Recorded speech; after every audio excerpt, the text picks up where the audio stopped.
Makanya kalau ada orang masuk Islam mu'alaf ngaji nggak pakai guru, dia hanya modal internet, dia cari Al-Quran digital, enter, habis itu dia coba-coba baca, dia akan baca alama, karena tulisannya alif baris atas, lam baris atas, mim baris atas, karena tidak berguru. Tapi ketika dia berguru, dia akan dengar bacaan yang benar, alif lam mim. Tidak ada tulisannya begitu. Kita berguru kepada guru-guru kita. Itulah makanya disebutkan man la syaikha lahu fasyaitanu syaikhuhu. Siapa yang tidak berguru, maka setanlah gurunya. Alhamdulillah, semua santri-santri dari sejak berdiri 227 tahun yang lalu, ternyata pecahan dari murid, dari santri yang mendirikan pondok-pondok pesantren, lebih dari 400 pondok pesantren, insya Allah akan terus bertambah, mengalir sebagai amal jariah sampai hari kiamat, insya Allah. Kita tidak perlu ngaji pada kiai, kita tidak perlu ngaji sama ulama, cukup kembali kepada Al-Quran dan baca hadis Nabi. Berpeganglah kepada dua saja, Quran dan hadis. Oh gitu, iya. Lalu kamu belajar baca Quran sama siapa? Sama guru. Itu kan ulama. Guru saya boleh, guru kamu nggak boleh. Kebetulan kami di Sumatera, cara belajar baca Qurannya, alif di atas A, alif di bawah I, alif depan U, A, I, U. Sahabat saya di Pulau Jawa, alif fathah A, alif kasroh I, alif dhammah U, A, I, U. Di Madura gimana cara bacanya? Nabi tidak mengatur cara membacanya. Terserah pakai ijtihad apa.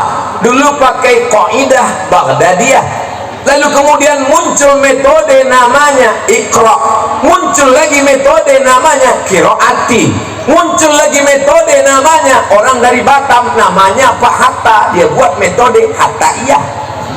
Kalau Abdul Somad buat metode Somadiyah. Ini adalah ijtihad untuk memberikan kemudahan-kemudahan.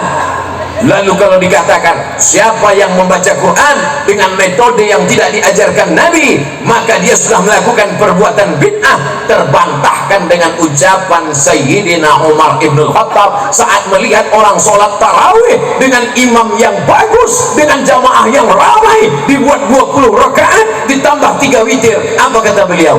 Ni'matil bid'atu hadhihi. Inilah sebaik-baik bid'ah, karena belum ada dilaksanakan di zaman Rasul, tapi perbuatan ini baik selama sesuai dengan Quran dan Sunnah Rasulullah Sallallahu Alaihi Wasallam.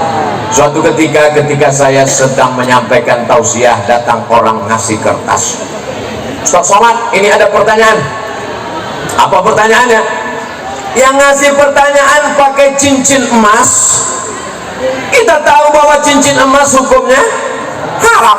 Pas ditanya, kenapa kamu ke masjid pakai cincin emas? Saya mengikut perintah Al-Quran. Masih termenung, ayat yang mana ini? Dia bacakan ayat, ya ayyuhalladzina amanu, hai orang-orang beriman, khudhu zinatakum inda kulli masjid. Kalau kamu mau ke masjid, pakailah perhiasan-perhiasan. Ini perhiasannya. Gara-gara kembali ke Al-Quran tanpa melalui pemahaman ulama. Padahal asbabun nuzul ayat itu adalah ketika mereka dulu zaman jahiliyah melaksanakan tawaf di Masjidil Haram, bunyi kalimatnya Oryanun Talik, mohon maaf, Oryan, mohon maaf, tidak layak di depan kiai, telanjang, tidak pakai pakaian. Sebagaimana lahir tidak membawa dosa dan pakaian, maka tawaf pun tidak pakai pakaian. Turun ayat, ya ayyuhalladzina amanu, hai orang yang beriman, khudhu zinatakum, pakailah pakaian inda kulli masjid, ketika kamu mau masuk ke Masjidil Haram melaksanakan tawaf. Di mana kami bisa lihat penjelasan itu? Dalam kitab-kitab tafsir. Di antaranya tafsir Imam Abu Ja'far Ibnu Jarir At-Tabari pada abad ketiga. Berarti kitab ini umurnya 1100 tahun yang lalu, masuk ke kategori kitab kuning.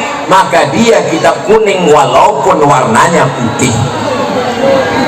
Jadi kalau ada orang yang mengatakan kita tidak perlu kitab kuning, kita cukup dengan Al-Quran, kalimatul haq urida bihal batil, kalimatnya benar, kita kembali ke Quran, tapi maknanya batil. Kenapa? Orang akan baca Quran sendiri, terjemahkan sendiri, pahami sendiri, nyasar sendiri. Kamu kalau nyasar aja sendiri, jangan bawa-bawa orang lain. Betul?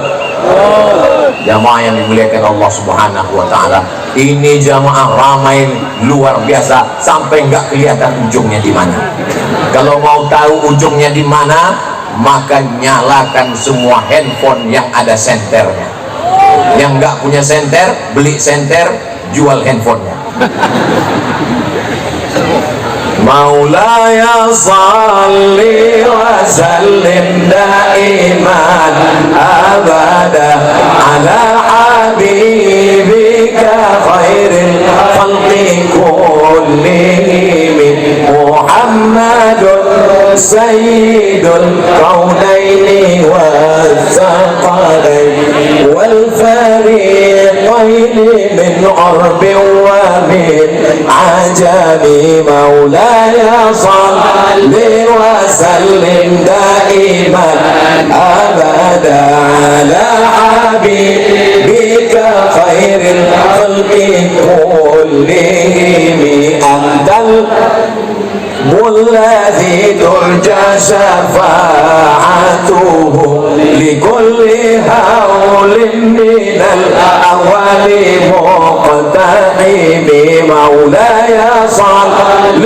وسلم دائما أبدا على حبيبك خير الخلق كلهم.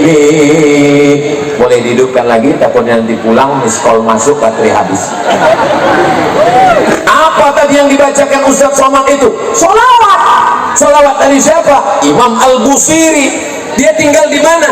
Di sebuah kota bernama kota Alexandria yang didirikan oleh Alexander the Great. Kota itu 200 km dari Kairo. Kalau tidak percaya, ukur sendiri. Mudah-mudahan mampir ke Iskandaria, berziarah ke makam Imam Al-Busiri.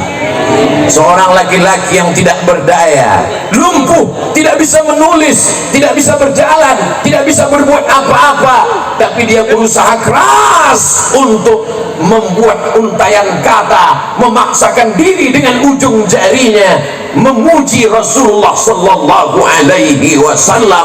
Akhirnya dia tulislah syair begitu indah sampai akhirnya dia tertidur lelap karena lelah dan letih. Lalu kemudian dia lihat ada sesosok orang yang begitu ganteng dan sempurna bercahaya membawakan jubah burdah.